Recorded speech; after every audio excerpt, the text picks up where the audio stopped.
Welcome to another round of coffee and donuts. I'm Frank. If you don't know who I am, I'm the training director here at Armageddon, and this is where we answer your questions about the police hiring process and how to become a police officer. Let's discuss.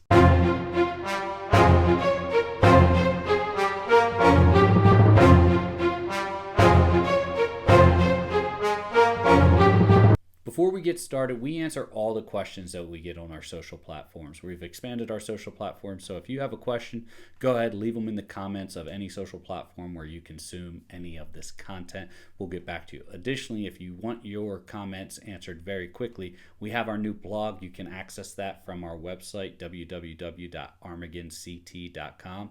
Scroll to the bottom, click on blog. We put out a new blog post every single day, expanding all the way from the hiring process all the way through the FTO program to make sure that you succeed in your career. Now, I have 3 pre-submitted questions. These ones are good ones. Let's jump in.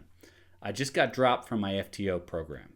Right now, I'm applying to other agencies because I lost my job. Do you have any tips on how to get hired after being forced to resign? I'm sorry to hear this. This is a tough one, right? Because what this is other departments are going to look and say, hey, you weren't able to complete another department's program. What makes you think you'll be able to complete our program? Now, what I will tell you is you do still have some assets, right? You've passed the academy, so you have your police academy certification, right? That will make it easier. So the best way to sell yourself to the next department is to kind of come in. You're not quite a lateral, but you're not a brand new candidate, right? You've already proven that you can pass the academy and the basic requirements. Maybe you just needed a different FTO, or maybe you just needed to be taught a different way. It just really depends on what you were struggling with. Were you struggling with communications? Were you struggling with situational awareness? Were you struggling with officer safety?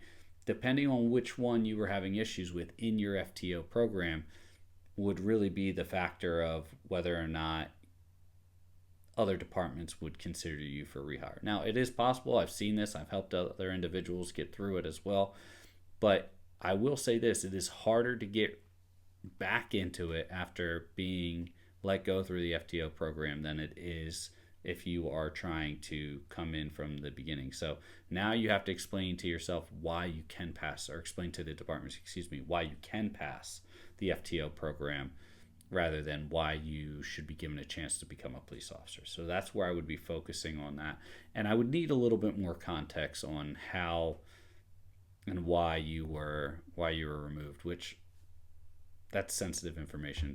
Don't post it publicly. But that would, for me to go into more detail, that's where it would be. But I'm sorry to hear this. Is always a bad thing when I hear someone who's been given their opportunity at their dream profession only to struggle in a different phase. And we've done videos on this recently on which phases throughout the law enforcement career you have to obtain just before you even get your permanent law enforcement status. All right, next question. I'm 43 years old. I have had so many jobs in my life. Was a high school dropout, etc. My life was all about music. If a job interfered with music, I would quit or put in a 2 weeks notice in. Will this look bad in my background? Finally got my high school diploma a couple months ago. Congratulations, that's awesome. And I'm finally going for my dream department as a police officer.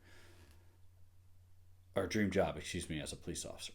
Yes, this 100% is going to make an impact, and depending on how recent some of this stuff was is going to depend on how big of a hurdle. If you've walked off a job or quit a job without notice or had poor work history up until a couple months ago, that's going to be affect you.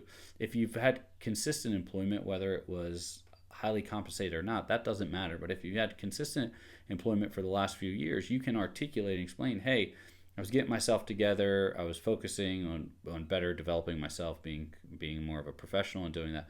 But 43 and going through, and it's really going to depend on how long. Now, obtaining your high school diploma, that's a huge win. That's gonna show that you've kind of turned over a new leaf. The question is, how long ago did you turn over that new leaf? They might want to see a couple years of it, and that would be the suggestion there.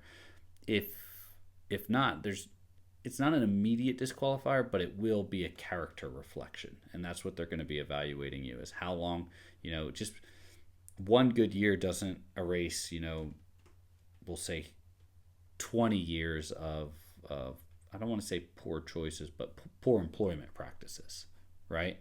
So that would be the big hurdle I would see for this particular one. But based on what you're telling me, I'm not seeing anything immediately disqualifying, but you might not be among the most qualified applicants, right? So you might not get initially DQ'd, but you might not get or you might get a non-select where they go with other applicants.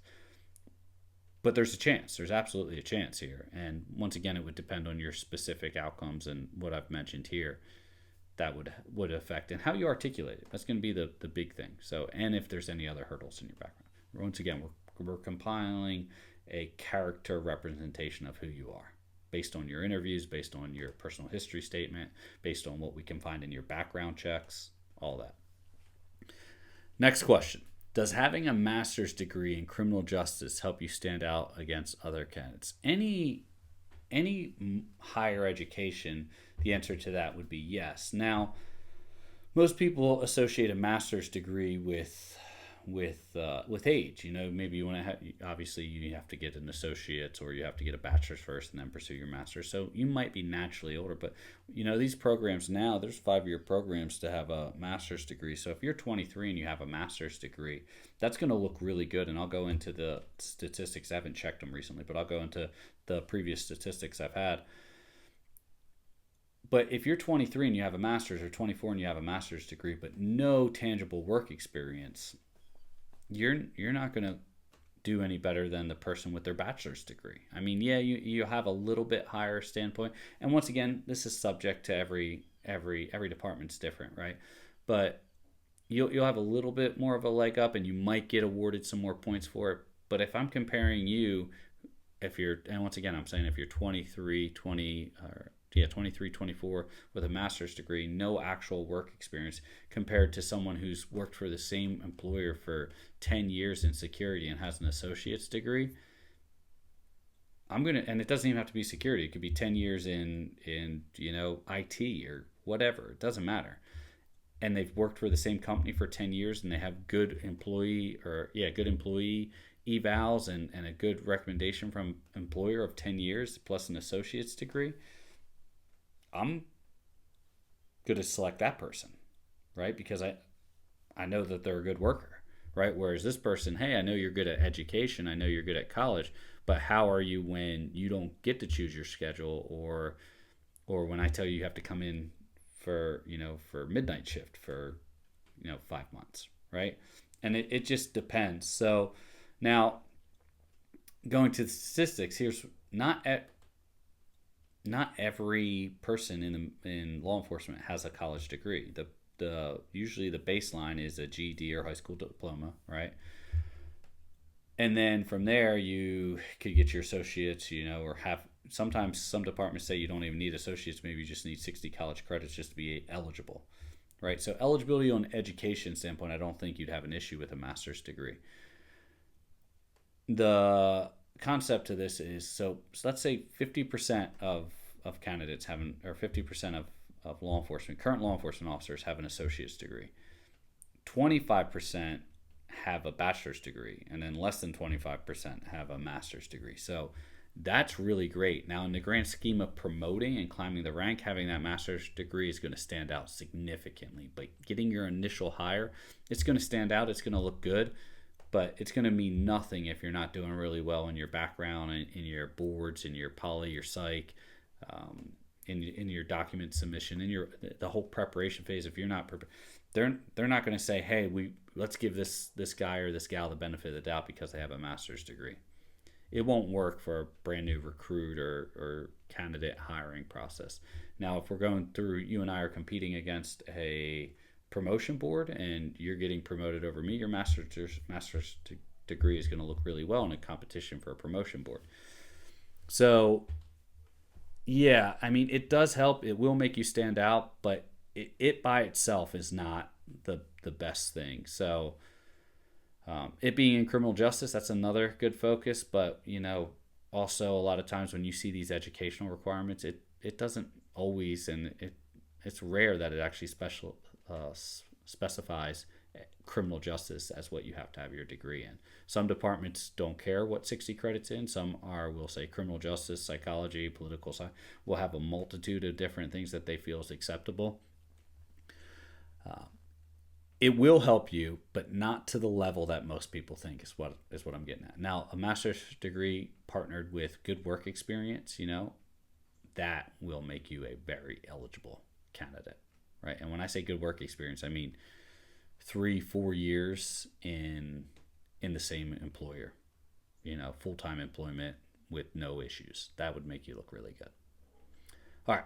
I hope this helps. Remember, if you want your questions answered, you can post your questions on any of our social platforms. We'll get to them. Chances are we might even get them posted up here on Coffee and Donuts, where we do a full in-depth answer. And then additionally, if you're really looking, we have our new blog and we have a discuss forum down there where you can go in there, type in your question, and you can do it anonymously. And at that point in time, we pull from those questions first when it comes to answering the questions for in-depth answers. Hope this helps. Stay safe, and I will see you next time.